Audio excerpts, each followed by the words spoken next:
An estimated 5 million personal computers have been infected by a potentially disastrous computer virus called Michelangelo. The virus, named after the artist, is poised to strike Friday, Michelangelo's birthday. So do you know where that floppy disk has been? Or have you been practicing safe computing? Is there really anything to fear? Well, joining us now from Toronto to talk about Michelangelo is Michael Cameron, a data security specialist with Dolphin Developments Limited. Good day to you, sir. Good day. Now, you specialize in the field of detecting and eliminating computer viruses. How real is the threat of Michelangelo? Well, unfortunately, the threat is rather real. We had a scare about 2 years ago, a virus called the Columbus Day virus. Unfortunately, or fortunately, the virus actually didn't do what it was supposed to do. The Michelangelo virus appeared about 8 months ago, and in that time, it's practically moved up in the top 5 computer viruses that we have to worry about. So the threat is very real, and it actually does what that it says it's supposed to, which is destroy your data on the birthday of Michelangelo.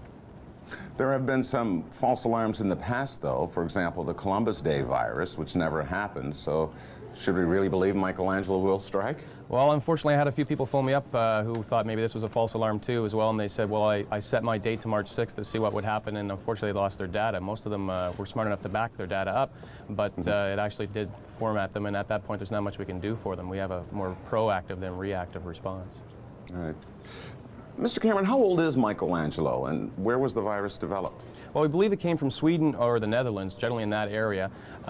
It was discovered roughly April 1991, and the first usable copy we got was close to the summer. So it's been around for a little while, and fortunately, it only has one activation date, which is March 6th. It doesn't go off regularly, like say every month or so. So now that we're getting close to the date, obviously the danger is becoming imminent, so we're hearing more and more about it.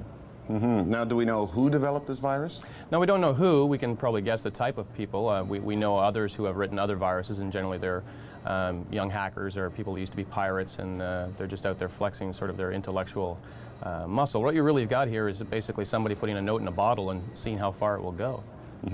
Now, has anyone ever been caught developing a virus? Has anyone ever been sent to jail? Anything like that? I'm not sure. I believe there was recently, there was called the AIDS Trojan case in England where someone was arrested for basically a computer crime similar to a virus. But as of yet in Canada and the United States there hasn't been.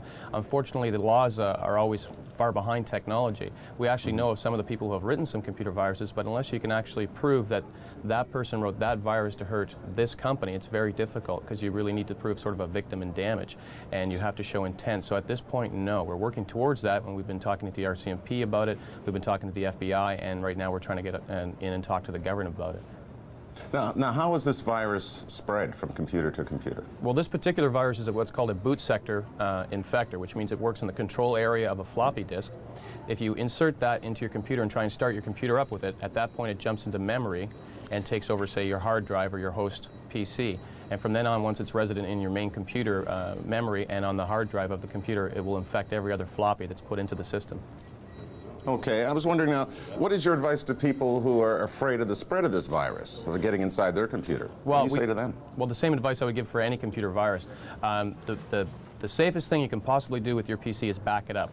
Because, for example, if you do have the Michelangelo virus, it goes off on March 6th. If you backed up your computer, and what I mean by backup is make a complete duplicate of all your data, either on floppy or tape, then it's always March 5th for you as far as your backup is concerned, so you can always restore your information and start anew. And if you find out you have got a virus, you can always remove it from your backup. Okay, Mr. Cameron, does this virus discriminate? In other words, does it affect all computers, or just IBMs, IBM compatibles, Macintosh? No, it doesn't. This one is an IBM compatible or DOS-based computer virus, which the majority of the DOS-based system is more open, so and disks are shared more commonly. It's also the largest market share, so you see a lot more viruses in that area. It can't be ported, let's say, to a Macintosh or a mainframe. Macintosh has its own line of computer viruses, not as many, and most of them aren't as destructive, and mainframes don't have the same problem because it's much more complicated operating system. Is it possible at all to stop the spread of a computer virus? Well, if you practice safe computing practices, you can. Most viruses we've seen to date sort of have a bell curve of existence. They come into existence, they get passed around, people catch on to the computer virus, and it fizzles out. Michelangelo's just been going, up like this.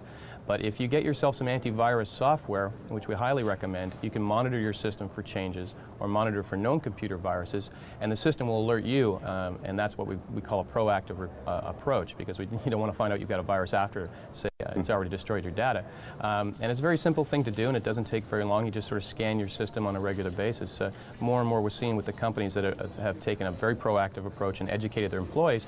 People come in the morning, they scan their system, and it's just part of doing business, the same as doing backups or anything else. They check for computer virus. If there is one, they call their technicians or they remove it themselves and they carry on. Is there anything else you can do to stop the spread of this virus if you don't have the antiviral software? Well, what you can do is, first off, is write protect all your floppies. There's a little notch on the side of the floppy. If you cover that, then nothing can write to that. If you have original diskettes, you should have them write protected and kept to the side.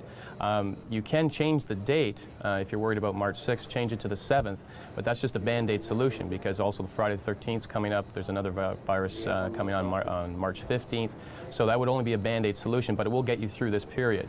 So if you change the date to the 7th and then get a hold of a scanner and check your system, then you'll be able to sort of at least hold it off for now. Now, very briefly here, you mentioned the practice of safe computing. Right. What does that entail? Well, the analogy is very close to all the discussion about safe sex right now. We call it safe hex. What you have to do is, we use a very simple rule. When it comes in to your environment or when it goes out, there's a danger of a possible infection. When it comes in, it's always possible that you could get an infection from someone else, so you should check out any new diskettes. You shouldn't use a diskette in your system of unknown origin, like you find it and you say, you know, what is it? Or run a program you're not sure where it came from or what it is, because a lot of programs are Trojans, which are basically little program time bombs. The other thing you have to worry about is when you give a computer a disk to someone else, you should check it beforehand because we're starting to see people complaining. They've received updates and they get an infection for someone else, so there's always the possibility that you could be held liable. So you want to make sure that you're not passing it on as well. All right. Michael Cameron, thank you. Thank you very much.